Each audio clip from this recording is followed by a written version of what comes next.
काजी साहब, मेरी ज़ाती राय भी है कि सिर्फ पाकिस्तान पीपल्स पार्टी और उनके जो सदर हैं और जब अब सदर पाकिस्तान है आसिफ अली जरदारी साहब, वो ही नामुमकिनात को मुमकिनात में तब्दील कर लेते हैं। और इस वक्त उनका कोई सर्टन इमीडिएट कोई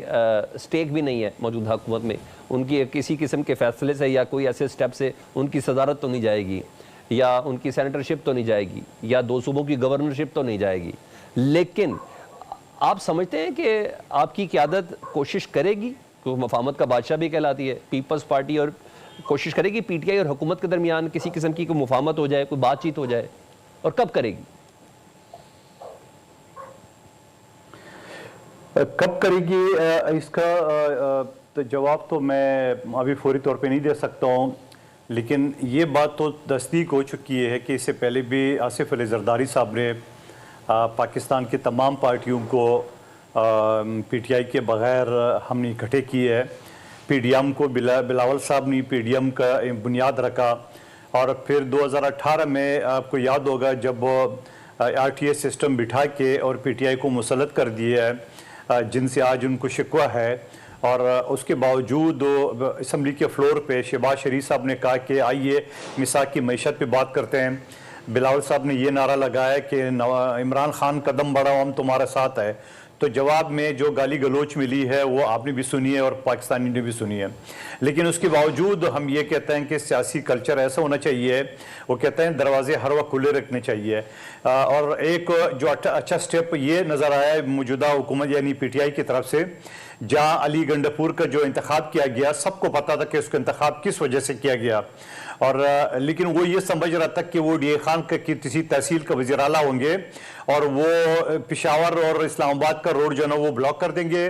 और वफाकी हुकूमत को वो डिसोन करके न जाने क्या क्या उनके मंसूबे थे। जब वो वज़ीर आला की कुर्सी पे बैठ गए तो उनके होश ठिकाने आ गए कि हो यहाँ सूबे का जो सरबरा होता है आईजी पुलिस, वो तो इस्लामाबाद का होगा, वफाक का होगा, चीफ सेक्रेटरी वफाक का होगा, और यहाँ बहुत सारे वफाकी अदारे हैं जो वफाकी मुलाजमीन वफाकी अफसरान है, और फिर पैसे भी वफाक से आने हैं एनएफसी अवार्ड के जरिए या दूसरे जराए से। तो वो वही शख्स जाके शहबाज शरीफ साहब के साथ मिला, जो उनके पार्टी के अंदर तनकीद भी हुई है जो कि नहीं होना चाहिए। मैं ये समझ रहा हूँ कि ये वही शख्स है जिसने कहा कि मैं आसिफ अली जरदारी के हल बर्दारी में जाऊं तो मैं हल्फ से गद्दारी करूंगा, शहबाज शरीफ साहब के हल बर्दारी में जाऊं तो मैं हल्फ से गद्दारी करूंगा, मगर उसके बावजूद वो गए और उसके बाद जो मीडिया से बात की है वो खुशैंद है, मैं उस नजर से नहीं देख रहा हूं। लेकिन मैं ये समझ रहा हूं कि पीटीआई को भी वक्त के साथ साथ ये सारी चीजें रियलाइज करनी पड़ेंगी कि जिन लोगों ने इनको वोट दिए वो इस वजह से नहीं दिए कि आप माजी की तरह गाली गलोच से न किसी के घर में रोजगार आता है, न किसी के घर में रोटी आता है। अगर मैं माजी छेड़ दूंगा ना तो ये प्रोग्राम के वक्त में इतनी ना गुंजाइश नहीं रहेगी कि जरदारी साहब के क्या जुमले थे, अभी माजी करीब में बिलावल साहब ने कौन कौन सी स्टेटमेंट इलेक्शन कैंपेन में दी थी। नहीं, छोड़ दें, सियासत इसी का नाम है। अगर पीटीआई को अब सियासत आई गई है तो उसको जरा करने दें। मेरा बेसिक सवाल यह है कि पीटीआई की जहां कबूलियत नहीं है, पीपल्स पार्टी उनकी कबूलियत बनाने में कोई किरदार अदा करेगी? आसिफ अली जरदारी साहब कहते हैं मैं यूं करके जाके अपनी बात मनवाता हूं, तो इस बार यूं करके बात मनवाएंगे पीटीआई के लिए?